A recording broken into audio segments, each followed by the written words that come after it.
Après avoir défini la diode et symbolisé même la diode dans la précédente vidéo, et bien dans cette vidéo, je vais rentrer encore dans les détails sur la conception de la diode. Ensuite, qui veut comprendre en fait comment la diode est conçue doit faire un petit détour en chimie pour comprendre la notion des semi-conducteurs. Après une définition des semi-conducteurs, on verra en fait le dopage des semi-conducteurs et ensuite on verra comment on polarise, soit en direct ou en inverse, une diode. C'est parti. Bien. On commence maintenant avec la conception de la diode. Il faut savoir qu'une diode ordinaire est réalisée à partir de deux types de dopage sur une même pastille de semi-conducteur. Maintenant, il faut que je définisse c'est quoi le semi-conducteur. Bien évidemment, un semi-conducteur, c'est un élément chimique de valence 4. En chimie, on connaît en fait ce qu'on appelle la valence. La valence n'est rien d'autre que le nombre d'électrons qui se trouvent sur la couche périphérique ou la dernière couche électronique d'un atome. On connaît les différentes représentations, la représentation de Lewis et aussi la représentation de Bohr en chimie. Voilà, aujourd'hui on fait un petit détour en chimie parce que qui parle de technologie parle évidemment aussi de la chimie, des mathématiques. Ce sont des domaines qui sont vraiment liés. Bien, je reprends. Un semi-conducteur est un élément chimique de valence 4. Dans le tableau périodique des éléments chimiques, on peut citer le silicium, le germanium, l'arsénure de gallium, etc., etc. On sait qu'en chimie, quand nous prenons le tableau périodique des éléments chimiques, les éléments d'une même colonne ont des propriétés chimiques voisines. Donc, dans la colonne des semi-conducteurs, vous allez trouver en fait germanium, silicium, arsénure de gallium, etc., etc. Je ne finirai pas de citer tous les semi-conducteurs. Il y a le carbone, ainsi de suite. Ce n'est pas la peine que je donne toute cette liste. Voilà. Donc, en faisant une brève représentation de la couche périphérique des semi-conducteurs, nous voyons quelque chose comme ça. Voici la couche électronique. Quand on dit qu'un semi-conducteur est un élément chimique de valence 4, voilà, ça veut dire que sur la couche périphérique, on a un atome là, 2, 3 et 4. Tout semi-conducteur, que ce soit le silicium, l'arsénure de gallium, le germanium, etc., le carbone, a 4 électrons comme ça sur sa couche de valence. Maintenant, pour définir en fait c'est quoi un semi-conducteur, il faudrait que je note. Définition du semi-conducteur.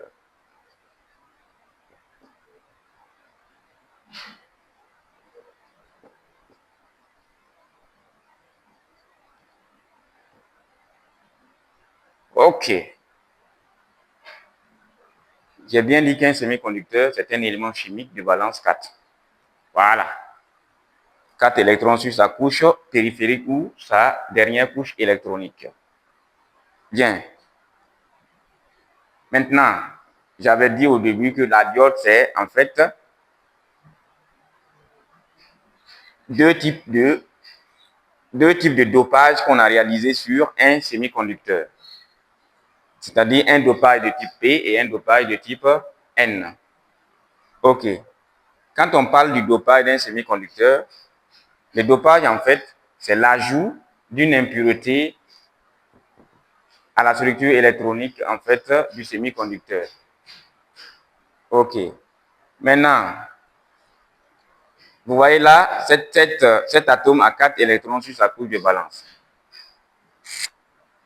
Le dopage de type P qu'on réalise sur le semi-conducteur, en réalité, c'est, en fait, on ajoute 3 électrons, on ajoute en fait un atome à ce semi-conducteur-là qui a 3 électrons sur sa couche de valence. Maintenant, le dopage de type N, là, on ajoute à ce semi-conducteur-là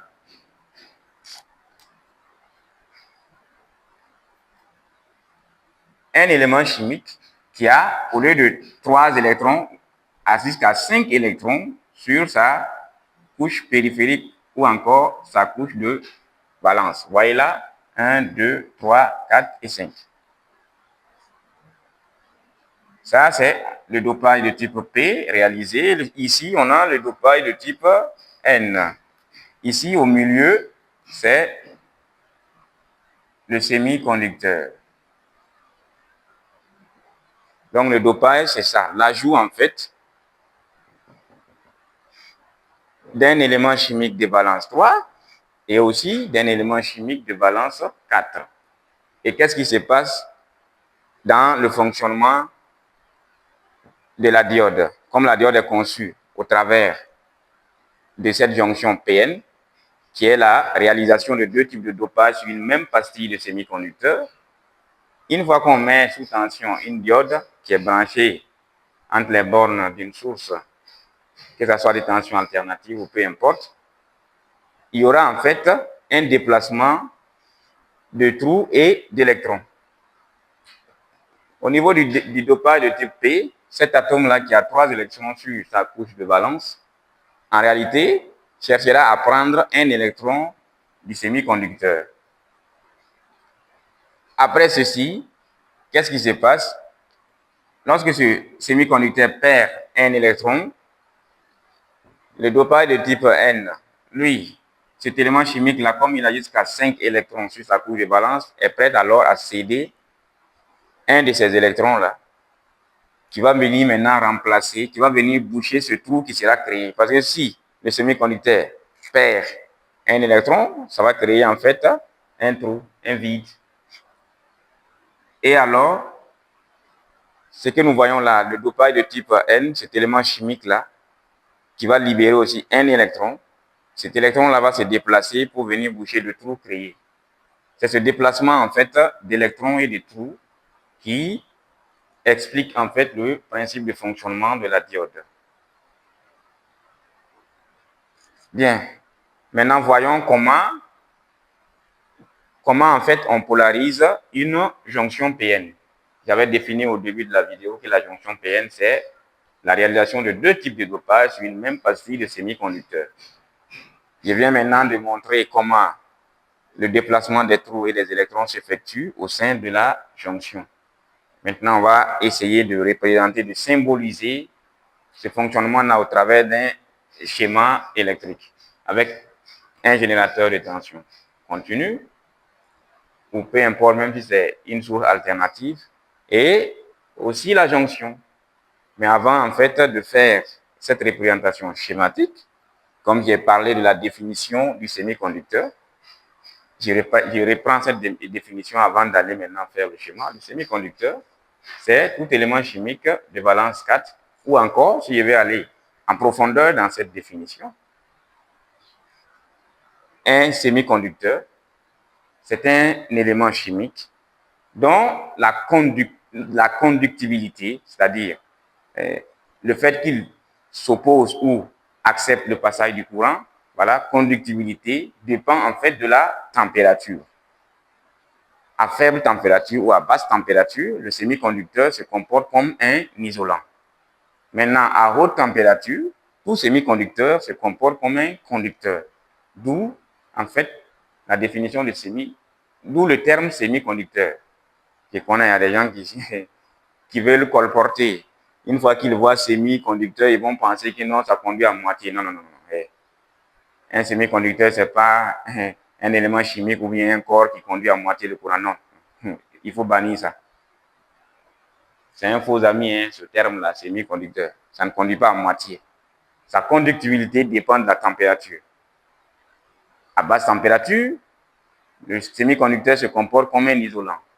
Mais à haute température, il se comporte comme un conducteur. Voici la définition. Ou bien vous dites tout simplement, c'est un élément chimique de valence 4, qui a 4 électrons sur sa couche de valence. Les propriétés des semi-conducteurs sont intermédiaires entre celles des isolants et celles des conducteurs. Bien, voyons maintenant le schéma. Nous avons ici une source. On va prendre une source de tension continue.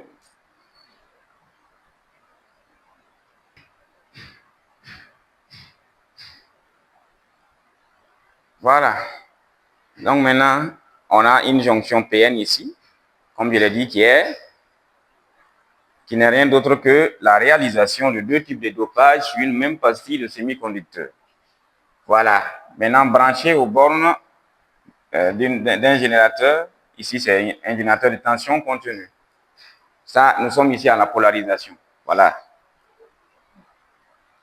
Ce schéma que je viens de faire là, la polarisation,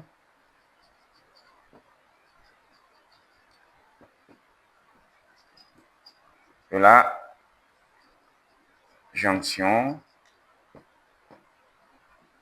PN. Ce schéma que je viens de faire, c'est ce qu'on appelle une polarisation en direct.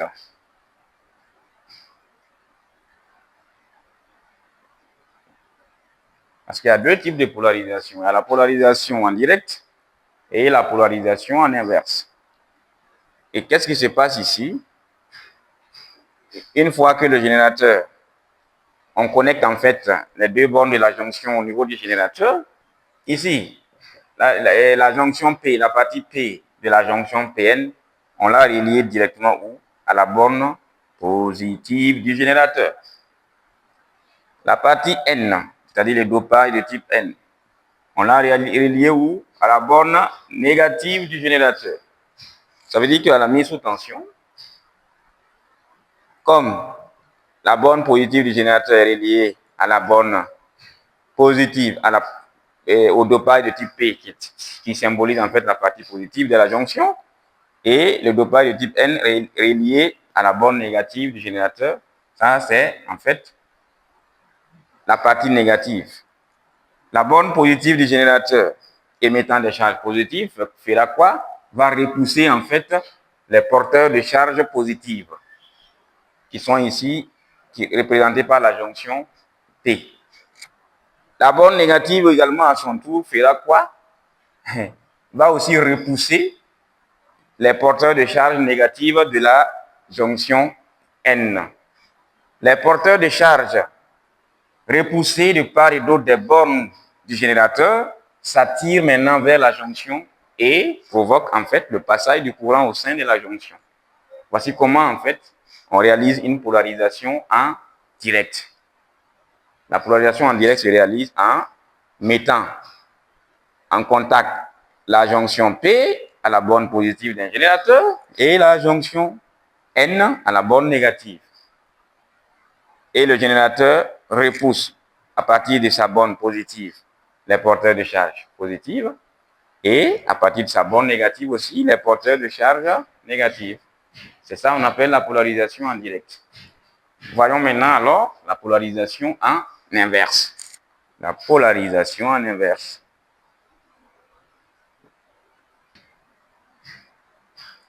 Voilà. Voici maintenant le schéma symbolisé d'une polarisation de la jonction PN en inverse ou de façon indirecte en fait. Ici, nous voyons quoi?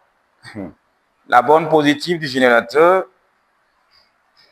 est reliée à la jonction N. Et la borne négative du générateur est reliée à la jonction P. Ça veut dire quoi? Une fois que le générateur est connecté à cette jonction PN, qu'est-ce qui va se passer? Les porteurs de charge négative et la borne positive du générateur vont s'attirer, c'est-à-dire les porteurs de charge négative vont venir directement vers la borne positive du générateur et les porteurs de charge également positives seront attirés par la borne négative du générateur. Qu'est-ce qui se passe alors? Les porteurs de charge se déplaçant alors de part et d'autre s'éloignent en fait de la jonction. On va voir ici alors quoi? Ces porteurs de charge vont venir vers la borne négative et également de ce côté vers la borne positive. Comme ces deux porteurs de charge s'éloignent de la jonction, ça provoque alors le blocage de la jonction. Voilà ce qu'on appelle la polarisation en inverse. Donc pour bloquer en fait une jonction PN, il suffit seulement de relier la borne et la jonction N à la borne positive du générateur et la jonction P à la borne négative. Ça, c'est en inverse. Donc, voici en gros comment en fait la diode fonctionne.